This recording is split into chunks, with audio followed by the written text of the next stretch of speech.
الحمد لله الحمد لله وحده والصلاة والسلام على من لا نبي بعده أما بعد فأعوذ بالله من الشيطان الرجيم بسم الله الرحمن الرحيم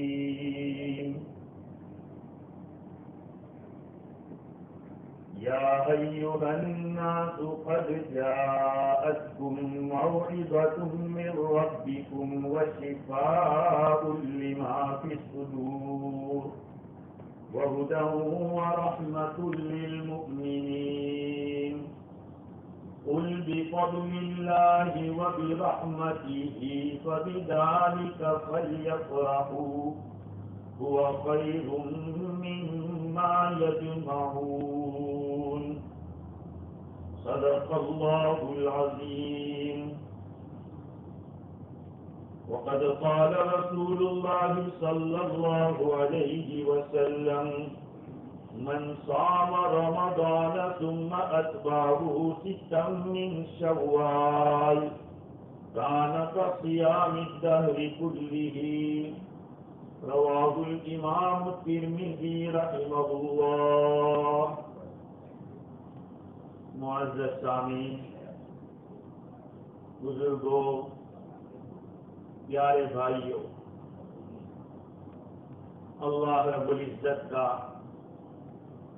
بے انتہا کرم اور احسان ہے کہ اس ذات عالی نے یہ مبارک دن ہمیں عطا فرمایا ہے، یوم الجائزہ، پرائز کا دن، انعام کا دن، عید کے دن کی خوشی ہونا ایک طبیعی چیز ہے۔ انسان جب کسی عمل سے فارغ ہوتا ہے تو اس کو خوشی ہوتی ہے۔ بچہ پیدا ہوتا ہے تو اس سے خوشی ہوتی ہے، مکان تعمیر کر لیتا ہے تو اس سے خوشی ہوتی ہے، آدمی ڈگری حاصل کر کے کسی جاب کو حاصل کر لیتا تو اس سے اس کو خوشی حاصل ہوتی ہے۔ اللہ رب العزت نے ہمیں 2 دن خوشی کی عطا فرمائے، عید الفطر اور عید الاضحیٰ۔ لیکن یہ تو 2 دن ہیں، لیکن کس موقع پہ ہمیں خوش ہونا چاہیے اس کے لیے قانون بتلایا۔ کس موقع پہ خوش ہونا چاہیے، کیونکہ ہم لوگوں کے ذہن میں عید الفطر اور عید الاضحیٰ، اس کی خوشی کو تو ہم مانتے ہیں، لیکن بہت سارے مواقع جو خوشی کے ہوتے ہیں، جس کو شریعت نے کہا ہے کہ یہ خوشی کی چیز ہے، اس کو ہم خوشی نہیں مانتے، اور جس چیز کو شریعت نے منع کیا کہ یہ خوشی کی چیز نہیں ہے، مثال کے طور پر birthday party, father's day, mother's day, یہ سارے جو ڈے ہیں یہ کوئی خوشی کے دن نہیں، وہ تو وہ خوشی منائیں گے جن کے پاس سال میں ایک دن فادرس ڈے آتا ہو۔ یہاں تو every day is father's day اور every day is mother's day, اس لیے اس کے لیے مستقل کوئی دن کی ضرورت ہے، صرف 2 دن کی خوشی، اور زندگی بھر کی خوشی کیا ہونی چاہیے قرآن نے 11ویں پارے میں بتلایا۔ یا ایھا الناس قد جاءتکم موعظۃ من ربکم وشفاء لما فی الصدور وہدی ورحمۃ للمؤمنین۔ اے لوگو، تمہارے پاس تمہارے رب کی طرف سے نصیحت آئی ہے،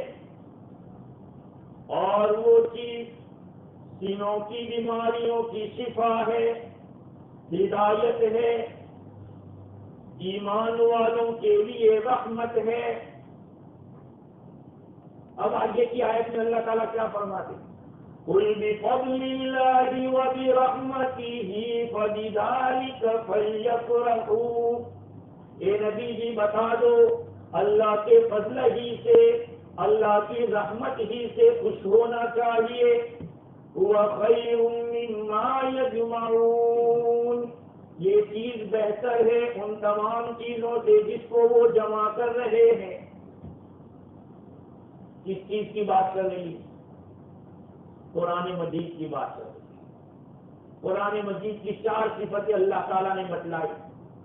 پہلی بات نصیحت ہے، قرآن تمہارے رب کی طرف سے نصیحت ہے، اور سینوں کی بیماریوں کے لیے شفا ہے،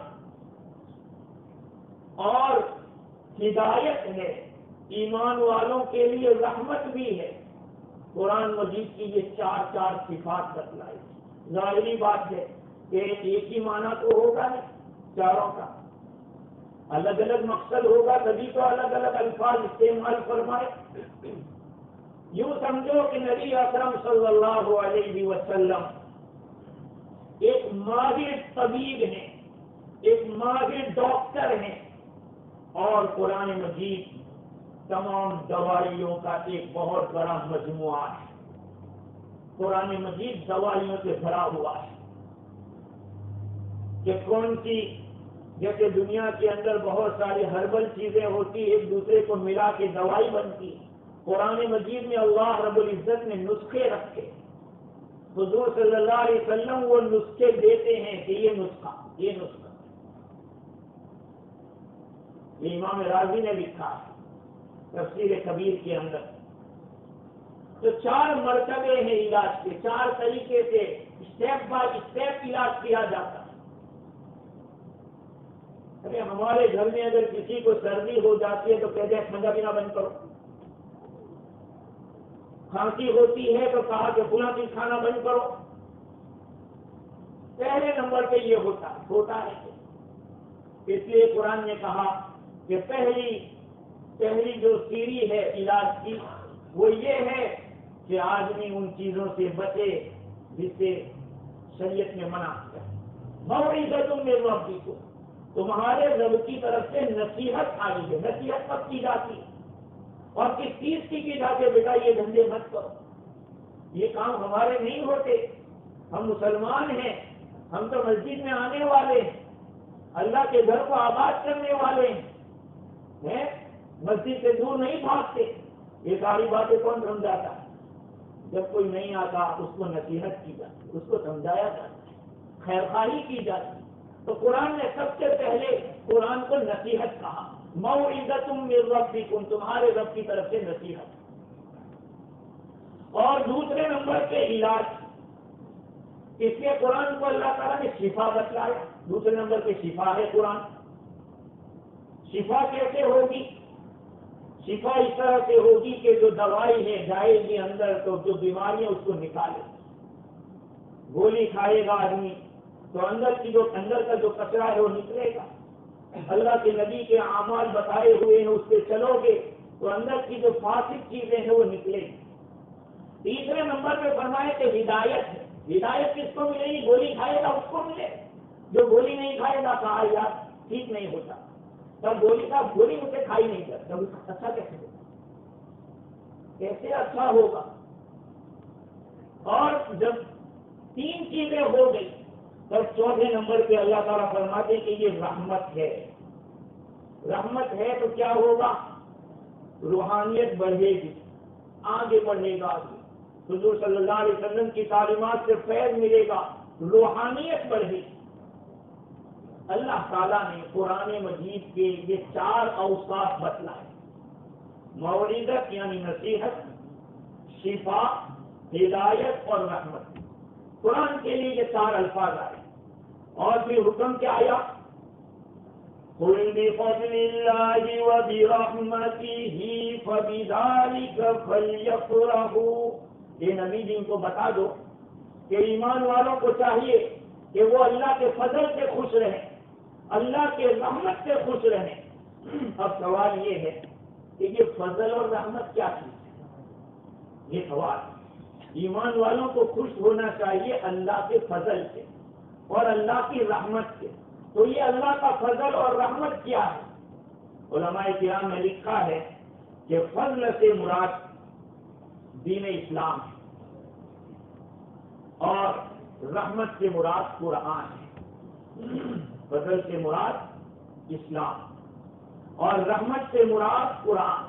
ابو سعید خدری رضی اللہ تعالیٰ عنہ فرماتے ہیں کہ اللہ کا فضل قرآن ہے اور اللہ کی رحمت یہ ہے کہ تمہیں قرآن والا بنایا، تمہیں قرآن سے تعلق عطا فرمایا. میرے بھائیو، قرآن تو یہ کہہ رہا ہے کہ تمہیں خوش ہونا چاہیے اسلام سے اور قرآن سے. میں بہت افسوس ہونے کے بعد یہ بات آپ کہہ رہا ہوں آپ لوگوں کو. 8 سال میں نہیں بولا ہوں، کیونکہ تم لوگوں کی جو بے رغبتی میں نے قرآن کے بارے میں دیکھی پوری دنیا میں نے کہیں نہیں دیکھی. 27 کو میں نے دیکھا اور یہ پورے فیجی کا حال ہے. قرآن مجید سے کتنی بے رغبتی. اگر قرآن کے ساتھ رغبت ہوتی تو حامل قرآن سے تعلق ہوتا. آج ہم لوگوں کا حال یہ ہے کہ ہمیں برتھ ڈے کی خوشی، اپنے فادرس ڈے کی خوشی، مدرس ڈے کی خوشی، ساری خوشیاں ہوگی. یہاں تک کہ باپ کے مرنے کے 40 کی بھی خوشی، سالانہ کی بھی خوشی، لیکن قرآن کے ختم پر کوئی خوشی نہیں. آپ لوگوں کے سامنے یہاں قرآن ختم ہوا، جمعہ میں اعلان ہوا، جہاں پانی تھا وہ معذور سے نہیں آئے. تمہارے سامنے ایک بڑے عالم، ایک حدیث پڑھانے والا معانقہ کرتا ہے تراویح پڑھانے والے کو. ایک مفتی محتمین مدرسہ تراویح پڑھانے والے کو معانقہ کرتا ہے. لیکن کسی کو یہ توفیق نہیں ہوتی کہ اس قرآن کی تراویح پڑھانے والے کو سمجھ کر مسافہ کرے. کیوں بھائی جوڑ ختم ہوتا ہے تو مسافہ مستقل رکھتے ہو؟ کیوں مشورہ ختم ہوتا ہے تو مسافہ مستقل رکھتے ہو؟ مسافے کی کوئی اہمیت نہیں ہے کیا؟ عالم کی کوئی توقیر تمہارے دلوں میں نہیں؟ میں 8 سال سے جھیلتا آیا ہوں آپ لوگوں کی اس حرکت کو. 8 سال سے میں دیکھ رہا ہوں کہ ختم قرآن کے اوپر آپ لوگوں کے دلوں میں ذرا برابر خوشی نہیں ہوتی. یاد رکھ لینا، نسلوں میں حافظ پیدا نہیں ہوں گے اگر تمہاری یہ حالت رہی ہے. جنہوں نے قدر کی ہے ان کی نسلوں میں حفاظ دکھ رہے ہیں، اور جو قدر کر رہے ہیں اللہ تعالیٰ ان کی نسلوں میں علماء بنا رہے ہیں. آج میں بہت اس معاملے میں کئی دنوں سے میں سوچ رہا ہوں. میں دنیا میں انگلینڈ گیا 5 مرتبہ، میں سعودی گیا. سعودی کے اندر حافظ قرآن جب تراویح پڑھاتا ہے حرم کی اعلان ہوتا ہے کہ امام صاحب کو چاہے کہ فلاں جگہ سے مرسیڈیز رکھی ہے آپ کے لیے، آپ وہاں سے. میں تراویح کا پیسہ نہیں لیتا، میں اپنا مفتی اور فتویٰ میں نہ کہتا ہوں، لیکن تمہارے دلوں میں اتنی تو عظمت ہونی چاہیے. تم سے کون پیسہ مانگتا ہے؟ آج تک نہیں مانگا. چندہ ہوتا تھا میں نے بند کروایا یہاں سے، لیکن آپ لوگوں کے دلوں کے اندر قرآن کی اتنی ناقدری، اپنی اولاد کو تھوڑا قرآن پڑھا تک کر دیا. اگر ابھی اپنا قرآن پڑھتے ہو گئے، ارے آگے کی دنیا اور بھی بہت کچھ ہے. اس لیے قرآن کہتا ہے کہ تمہیں خوش ہونا چاہیے اللہ کے فضل پر، اللہ کی رحمت کے اوپر. صحابی رسول ابو سعید خدری رضی اللہ عنہ فرماتے ہیں کہ اللہ کا فضل کیا ہے؟ اسلام ہے، بلکہ قرآن ہے. اور اللہ کی رحمت کیا ہے؟ تمہیں اللہ تعالیٰ نے قرآن والا بنایا. میں دیکھ رہا ہوں اپنی منشاہت کے لیے ساری قربانی ہم دینے کے لیے تیار، لیکن قرآن مجید کے ختم کے اوپر ہمارے پاس ٹائم نہیں ہے. ہمارے لیے دوسرے بہت سارے کام ہیں. یاد رکھے نا، یہ کلام ربانی، یہ اللہ تعالیٰ جہاں چاہتا ہے وہاں رکھتا ہے. ہر ایک کو اللہ حافظ کیوں نہیں بناتا؟ اللہ تعالیٰ قرآن کس کو دیتا ہے؟ وہ اپنے فضل سے دیتا ہے. یہ فضل کا قرآن ہے. بفضل اللہ، اللہ کے فضل سے خوش ہونا چاہیے. اسی لیے قسم کے جو لڑکے جب حافظ ہوتے، میں نے رمضان سے پہلے تھا کہ کچھ مٹھائی کھلاؤ سب کو، خوشی کا اظہار کرو. قرآن مجید کی اتنی بڑی دولت ہے. صحابہ کرام میں سے حضرت عمر رضی اللہ تعالیٰ جب سورہ بقرہ پوری یاد کی تو آپ نے بہت بڑی دعوت کی. وہ لوگ قرآن کے قدردان تھے. آج ہم لوگوں نے یہ سوچ دیا میں نماز پڑھ رہا ہوں بس بڑا دیندار ہو گیا، میں 4 مہینے چلے لگا رہا ہوں میں بہت بڑا دین کا فکر مند ہو گیا، میں مدرسے میں کام کر رہا ہوں میں بہت بڑا علامہ بن گیا. یاد رکھو، جب تک ہم قرآن سے وابستہ نہیں ہوں گے، قرآن سے ہمارا تعلق نہیں ہوگا، اللہ کی قسم نسبت حاصل نہیں ہو سکتی. کیونکہ اللہ تعالیٰ نے قرآن بھیجا ہے میرے اور آپ کی ہدایت کے لیے. تو یاد رکھو، یہ خوش ہونے کا مقام کہاں ہے؟ قرآن کے خوش ہونا ہے، دین اسلام کی نعمت سے خوش ہونا ہے. اپنے برتھ ڈے کی پارٹیاں چھوڑو، یہ سب چیزیں، بڑے کیک کاٹنے کا اور اسی طرح سے کرسچن کے تہوار کے اندر لوگو بنانے کا، اسی طرح سے دیوالی میں پٹاخے پھوڑنے کا یہ مسلمان نہیں کر سکتا. ہم غیروں کی خوشی میں کبھی حصہ نہیں بن سکتے. یہ ہمارے ایمان کا تقاضا ہے. آج ہم لوگوں نے دین کو کیا سمجھ لیا ہے؟ دین بہت نازک چیز ہے اور خصوصاً عقیدہ بہت نازک ہے. اگر عقیدے میں ادھر ادھر ہو گیا تو آدمی کہیں بھی نکل سکتا ہے. اس لیے میرے بھائیوں میں بہت آج مشکل ہوتی اس وجہ سے کہ میں 7-8 سال سے میری آدمی ترائی تھی. یہ 8 سال سے میں ترائی پڑھا رہا ہوں, دیکھ رہا ہوں کہ آپ لوگوں کا قرآن سے کیسا تعلق ہے اور کس طرح سے آپ کا سلوک ہوتا ہے. ہاں, 29 دن تک ایک آدمی ترائی پڑھا تھا, لیکن آپ یہ سوچو کہ تو نوکری کرتا ہے. ارے نوکری تو میں علم طرح بھی پڑھا سکتا تھا. آپ کیا کر سکتے ہیں؟ میں کہتا نہیں میں قرآن نہیں پڑھاؤں گا, میں تو علم طرح پڑھاؤں گا. آپ کو کیا مجھے کہا سکتے ہیں کیا کر سکتے ہیں؟ لیکن ہم نے ایک شوق سے کہ اللہ نے قرآن اتارا ہے رمضان میں, یہ سارے لوگ قرآن سنیں گے. بیچارے کتنے لوگ ہیں جو قرآن نہیں پڑھ پاتے, تو چلو ان کا بھی قرآن ہو جائے گا پورا. لیکن ہم لوگوں کی بدقسمتی کہ ہم نے قرآن کو کوئی سمجھا نہیں, اور میں اس کی وجہ بھی سمجھتا ہوں. یہاں پہلے جو لوگ آئے ان لوگوں کے اندر بہت سارے علماء حافظ نہیں تھے. جب حافظ نہیں تھے تو ان کے نزدیک حافظ کیا چیز ہوتی وہ سمجھے نہیں اور سمجھایا نہیں. لیکن آج میں آپ کو سمجھانا چاہتا ہوں, مجھے پیسوں کی ضرورت نہیں ہے آپ کے, لیکن میں یہ بات ضرور کہوں گا کہ جہاں ڈس رسپیکٹ ہوگی, حافظ قرآن کی کوئی بے عزتی ہوگی یا کسی عالم کی ناقدری ہوگی, میں ضرور بولوں گا اس بات کے اوپر. یہاں سال سال میں خلاصہ آپ لوگوں کو سنا رہا ہوں. اس لیے آئندہ آپ لوگوں کو سوچنا چاہیے کہ ہم قرآن کی تراویح ہر اپنے, میں تو چاہتا ہوں کہ ہر مرکز سے قرآن کی تراویح اور پورا قرآن ختم ہونا چاہیے. اور حافظ قرآن کے ساتھ ایسا معاملہ کرو کہ دوسرا باپ سوچے کہ میں بھی اپنے بیٹے کو حافظ بناؤں گا. دیکھو حافظ کی کیا قدر, یہ لڑکا پڑھا کے آیا صبح کے اندر, وہ پڑھا کے آیا اور خوشی مجھ کو ہے کہ چلو ہمارے مدرسے کا ایک لڑکا صبح جیسی سٹی کے اندر قرآن پڑھا کے آیا. اس لڑکے نے یہاں پڑھایا والرکوع کے اندر, بڑی خوشی ہوئی. تو قرآن مجید کے ساتھ میرے بھائیوں تعلق ہونا فرض ہے, اس لیے کہ آمنت باللہ و ملائکتہ و کتبہ کے اندر قرآن مجید بھی ہے. ہمارا ایمان ہے قرآن کے اوپر, اس لیے اس بات کا لحاظ رکھیں. ہماری خوشیاں دین کے خاطر ہونی چاہیے, اپنی خواہشات کے لیے اور اپنی چاہتوں کے لیے نہیں ہونی چاہیے. اللہ تعالیٰ نے یہ دن خوشی کا دیا ہے اور ہمیں کیا کرنا چاہیے؟ سب سے پہلی بات صدقہ فطرہ ادا. اگر کوئی صدقہ فطرہ ادا نہیں کر پاتا, طاقت نہیں ہے, تو میں نے تو جمعہ میں کہا تھا کہ منیمم نکالے.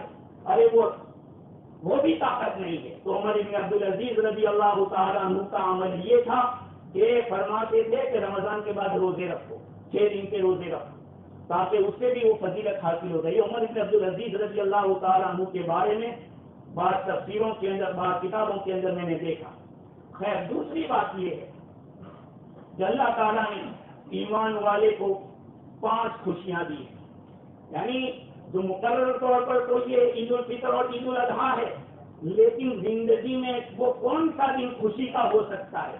انس بن مالک رضی اللہ تعالیٰ عنہ کے حوالے سے درۃ الناصحین کے اندر لکھا ہے کہ سب سے پہلی عید تو وہ ہوتی ہے کہ جس دن ایمان والے پر ایسا گزرے کہ جس دن وہ نافرمانی اللہ کی نہ کرے, جس دن اسے کوئی گناہ نہ ہو, تو وہ سمجھو کہ وہ عید کا دن ہے. دوسرا, جس دن وہ دنیا سے ایمان کے ساتھ اور کلمہ شہادت کے ساتھ نکلے گا وہ عید کا دن ہوگا, دوسرا دن وہ ہے. اور تیسرا وہ ہے کہ جس دن آدمی پل صراط سے تمام خطروں سے صاف ستھرا نکل جائے گا وہ بھی ایک عید کا دن ہوگا, پل صراط سے گزرنے کا دن. چوتھے نمبر پر وہ دن جس دن بندہ جنت میں جائے گا اور جنت میں اللہ تعالیٰ انٹری دے دے گا, وہ بھی ایک عید کا دن ہوگا. اور 5واں دن وہ ہوگا عید کا جب ہم اللہ تعالیٰ کا دیدار کریں گے, اللہ تعالیٰ کو دیکھیں گے. یہ 5 چیزیں ایمان والے ہیں. اس لیے میرے بھائیوں تیاری کرو. اللہ تعالیٰ نے عید ایسے نہیں دے دی کہ جاؤ منا لو عید. ہمیں روزے رکھوائے, خوشی ملتی ہے تکلیف کے بعد, اور اسی کی قدر ہوتی ہے. ہاں, اسی کی قدر ہوتی ہے. میں نے جو آپ کو قرآن کے بارے میں کہا, 29 دن تراویح پڑھا کے آدمی چاہتا ہے کہ لوگوں کے دلوں میں کوئی خوشی ہو کہ قرآن ختم ہوا, اور یہ خوشی آپ کی اس سے معلوم ہوگی کہ آپ تراویح پڑھانے والے کو کس نظر سے دیکھ رہے ہیں. لیکن میں تو بہت مایوس ہوا ہوں 8 سال کے اندر. میں بہت سی جگہوں کے اوپر الحمدللہ کامیاب ہوا, اور میں نے جو باتیں کہی اللہ کے فضل سے اللہ تعالیٰ نے یہاں کروائی. لیکن اس چیز کے بارے میں قرآن کی ناقدری میں دیکھ رہا ہوں. آئندہ اسی چیز میرے بھائیوں نہیں ہونی چاہیے. ہماری نسلوں میں اگر ہمیں حافظ پیدا کرنا ہے.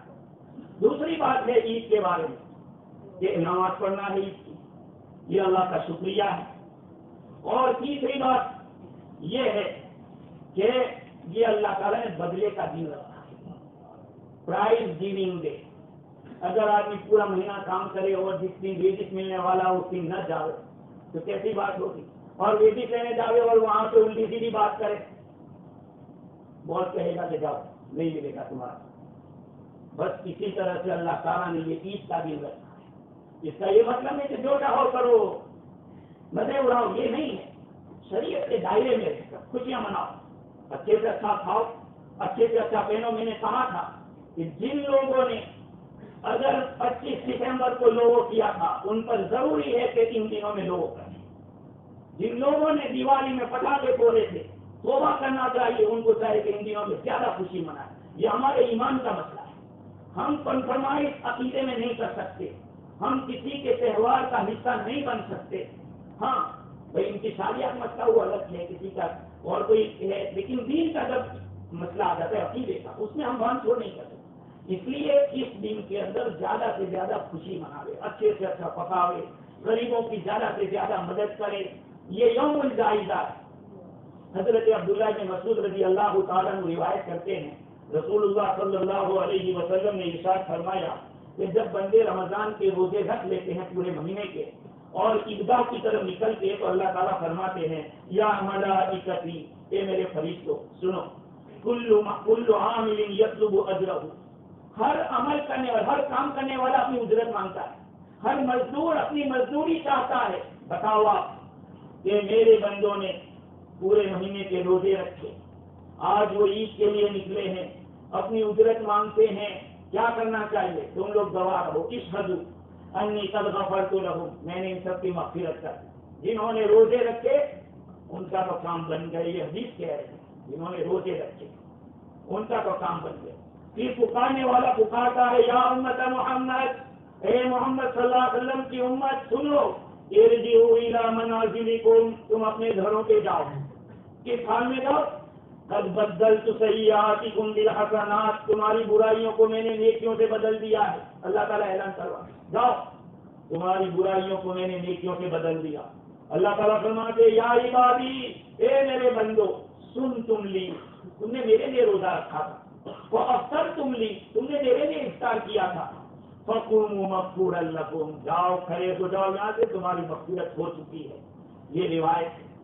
ایک بہت بڑا عمل ہم لوگوں سے چھوٹ جاتا ہے، ہر سال میں کبھی کبھی کر لیتا ہوں لیکن چھوٹ جاتا ہے، وہ یہ ہے حضور اکرم صلی اللہ علیہ وسلم جب عید کی نماز پڑھتے گھرے تشریف لے جاتے تو 2 رکعت نفل نماز پڑھتے۔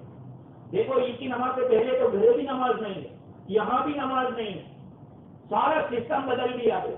اذان نہیں ہوگی، اقامت نہیں ہوگی، خطبہ پہلے نہیں ہوگا، خطبہ بعد میں ہوگا، سارا سسٹم چینج۔ ارے ان باتوں کو اگر نقل کرنے جاؤں، خطبہ پہلے ہوتا تھا جمعہ کا، اب یہ عید کا خطبہ بعد میں ہوگا، ایسا کیوں؟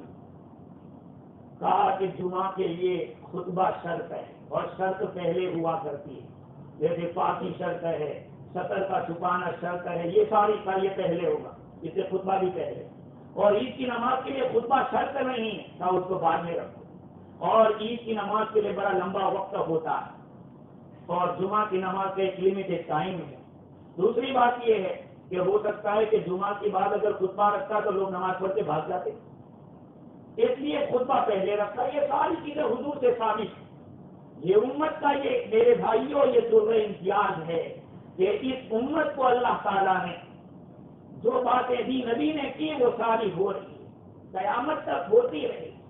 ہاں اس لیے ہم لوگوں کو تھوڑا خوشحالہ دل رکھنا ہے، اپنے آپ کو دین کے معاملے میں بہت زیادہ سچوٹ رکھنا ہے، ہر چیز کی حقیقت سمجھو، ہر چیز کے بارے میں پوچھو یہ مسئلہ کیوں ہے، کیسا ہے اور ہمیں کیا کرنا چاہیے۔ ہر موڑ کے اوپر رہنمائی ہمیں اللہ کے رسول نے بتائی ہے۔ دوسری بات یہ ہے کہ ہم گھر جا کے نفل نماز پڑھنا اور 6 روزے رکھنا۔ میں نے پہلے بھی کہا الحمدللہ اس معاملے میں مجھے اللہ کا شکر ادا کرتا ہوں اور تم لوگوں کے میں فخر کرتا ہوں کہ رہتی میں اتنے لوگ ہوتے 30-40 لوگ ہر نفل روزے میں ماشاءاللہ کھڑے ہوتے رکھتے ہیں، یہاں اشارہ کرتے اپنے گھر والوں کے پاس بھی رکھواتے۔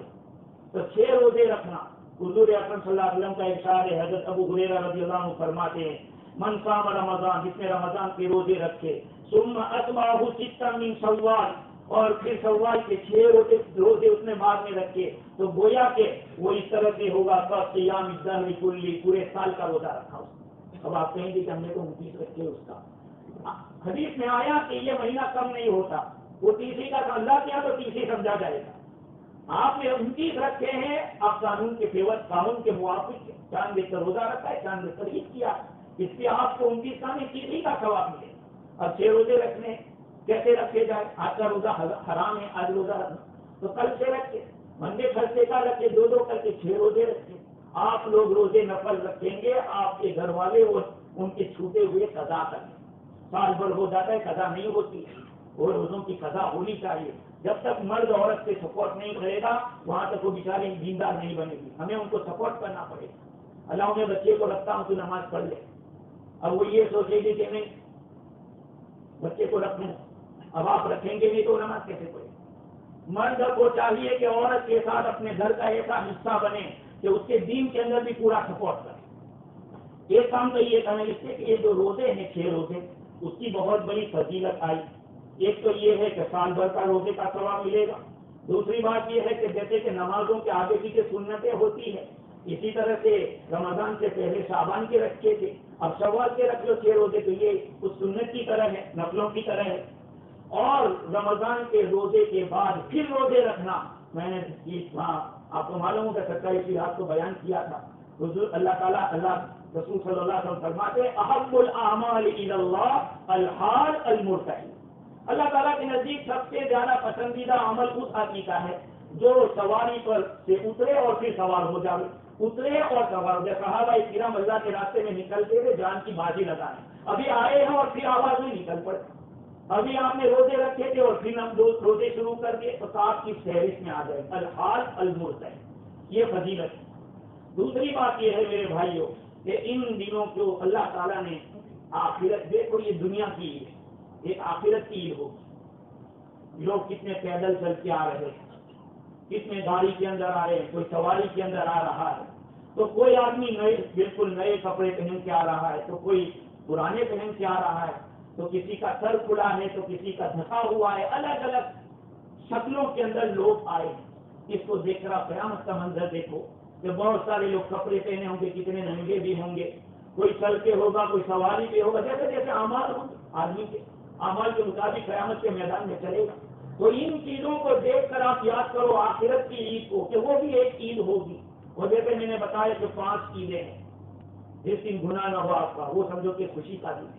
خیر میرے بھائیو، اللہ نے ہمیں یہ موقع دیا ہے، ہم لوگوں کو دین کے اعتبار سے اور بڑھنے کی ضرورت ہے، بہت آگے بڑھنے کی ضرورت ہے۔ اور یاد رکھے جب تک مٹکا بھرا ہوا خالی رہتا ہے اس میں پانی بھر سکتے ہیں، لیکن آپ اپنے مٹکے کو بھرا ہوا دکھاؤ گے تو کبھی نہیں بھرے گا، وہ چھلکتا رہے گا، باہر گرے گا۔ اس لیے اپنے کو ہمیشہ چھوٹا سمجھو، دوسرے کو اپنے سے بڑا سمجھو۔ آج سب سے بڑی بیماری دنیا میں یہی ہے، ہر ایک آدمی اپنا حصہ لگانا چاہتا ہے، اپنے کو بڑا بتلانا چاہتا ہے، کتنی ساری مصیبت ہے، ارے بھائی میں کیا ہوں، اتنی ساری نجاستیں پیٹ میں لے کے گھومتا ہوں، یہاں بھی کڑوا پانی اور نمکین پانی کیا تھا کیسا بدن کے اندر ہمارے اندر ہے، اپنے بارے میں سوچے تو فوراً سمجھ میں آ جائے۔ خیر اللہ تعالیٰ نے میرے بھائیوں موقع دیا۔ اور ایک بات میں اخیر میں کہتی ہوں کہ جیسے میں نے کہا کہ تراویح کی ایک اہمیت ہے اور قرآن کو ختم کیا اس کی بھی، اعتکاف کی بھی بہت بڑی اہمیت ہے۔ ہم میں سے کتنے اعتکاف والوں کو ملنے گئے یا ان کے نکلنے کے وقت ہم گئے کہ بھائی دعا کر لے چلو، یہ ہماری طرف سے بیٹھے تھے، ہماری پوری بستی کی طرف سے ایک لڑکا بیٹھا امروز حاجی ہارون، اور یہ لڑکا وائرو کی طرف سے بیٹھے، کتنے لوگ ہیں۔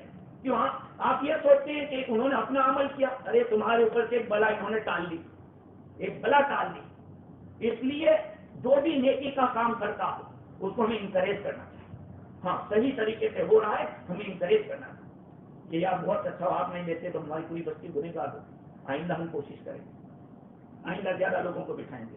تو یہ چیز بھی میں نے دیکھی، جیسے میں نے قرآن کے بارے میں لوگوں میں دیکھا وہ اپنا عمل کر رہے ہیں، اپنی آخرت بناتے ہیں، ہمیں کیا لینا، یہ چیز مت رکھو، یہ سوچو کہ اگر یہ بیٹھا ہے تو اس کا فائدہ ہمیں بھی ہوگا، وہ دعائیں کرے گا مسجد کے لیے، ہماری پوری بستی ریکی ریکی کے لیے دعا ہوگی۔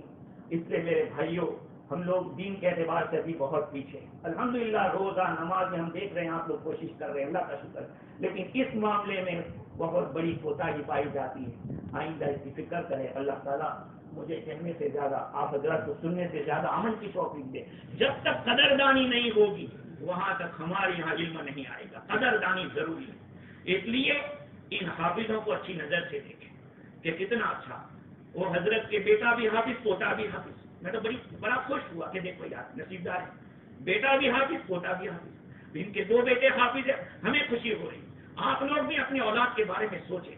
ہمارے گھر اگر حافظ ہوگا تو وہ بھی قرآن سنائے گا, ہماری آخرت میں نجات کا ذریعہ بنے گا. یہ ساری چیزیں کیوں ہم نہیں سوچتے؟ اور دوسروں کی اولاد دوسروں کی کیوں سمجھتے؟ وہ ہمارے رہتی کے, ہمارے فیجی کے, ہمارے مسلمان ہیں. قرآن مجید کا حافظ ہونا بہت بڑا معجزہ ہے اللہ تعالیٰ کا.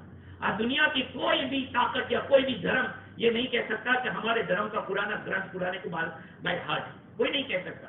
ہم چیلنج کے ساتھ کہہ سکتے ہیں کہ مسلمانوں کے لاکھوں بچے حافظ قرآن ہیں. 10 سال کے بچے, 8 سال کے بچے پورا قرآن حافظ ہے. یہ ہمارے لیے فخر کی بات ہے مسلمانوں کے لیے, اور اسلام کے سچے ہونے کی ایک کھلی ہوئی دلیل ہے. اسی لیے انگریز نے کہا تھا سہارنپور مدرسے میں بچوں کو دیکھ کر اس قوم کو کوئی ہرا نہیں سکتا. جس کا بچہ قرآن کا حافظ اس کو کون ہرا سکتا ہے, یہ کہا کہ اس قرآن کو کہاں سے ختم کرو گے؟ سینوں سے ختم کرو گے؟